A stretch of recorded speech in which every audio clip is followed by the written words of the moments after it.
Vamos falar de um jeito mais inteligente de criar treinamentos, um jeito que vai além daquele modelo tradicional que todo profissional da área conhece e que, vamos ser sinceros, nem sempre traz o resultado esperado. Sabe aquela situação? A gente desenha um programa de treinamento com todo cuidado, investe tempo, recurso e no final, cadê o resultado que todo mundo esperava? Pois é um desafio bem comum na nossa área, né?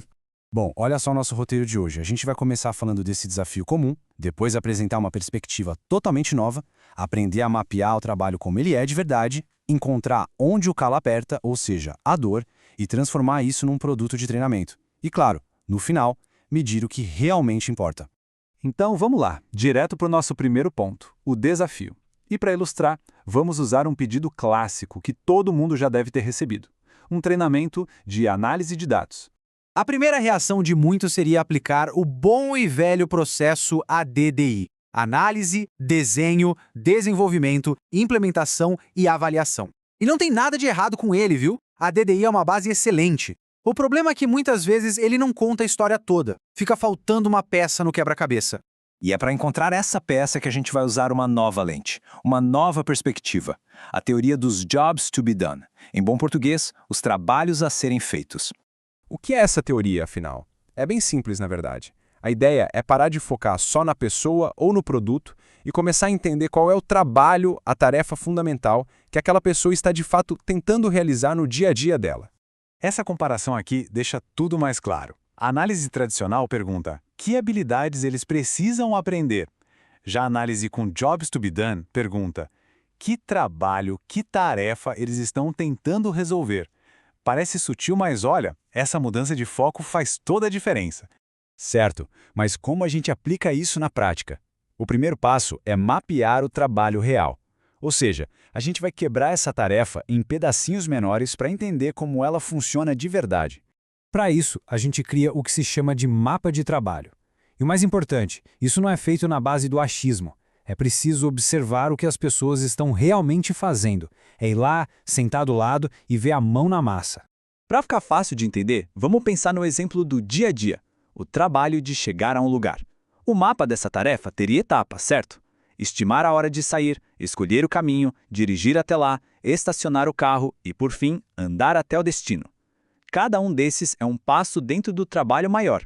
Agora vamos voltar para o nosso caso da análise de dados. O mapa de trabalho poderia ser algo como, primeiro, definir o que se quer com a análise. Depois, preparar a planilha, inserir e limpar os dados, fazer os cálculos, criar os relatórios e, finalmente, apresentar o que foi encontrado. E aqui, gente, está o pulo do gato. Para cada uma dessas etapas, a gente precisa entender as condições de satisfação da pessoa. Em outras palavras, como ela sabe que fez um bom trabalho? O que é sucesso na visão de quem executa a tarefa? Porque é exatamente quando a gente investiga isso que a gente encontra a mina de ouro, os famosos pontos de dor. É aqui que a real oportunidade de treinamento aparece. Olha só essa observação que é de um caso real de uma equipe de análise de RH. A análise deles levavam 1 ou 2 dias inteiros. Eles faziam um monte de gambiarras para conseguir chegar no resultado. Isso soa familiar para alguém?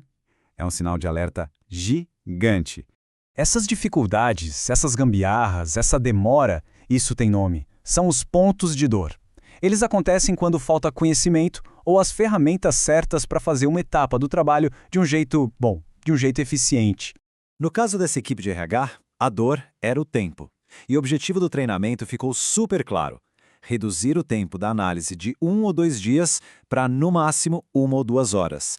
Gente, isso é uma redução de mais de 90%. Imagina o impacto disso. Então, uma vez que a gente identifica a dor, a gente para de pensar em curso e começa a pensar em produto, em construir uma solução de treinamento que vai direto ao ponto para gerar impacto. E olha que genial a solução que eles criaram. Em vez de um curso genérico e longo de análise de dados, foi criada uma playlist de treinamento. Pequenos módulos focados nos problemas reais, noções básicas de Excel, dicas e truques de planilha, técnicas de limpeza de dados, cada um deles atacando um ponto de dor específico que foi observado. Então, o processo fica mais ou menos assim. Primeiro, a gente identifica todos os pontos de dor. Segundo, prioriza quais são os mais críticos, os que mais atrapalham.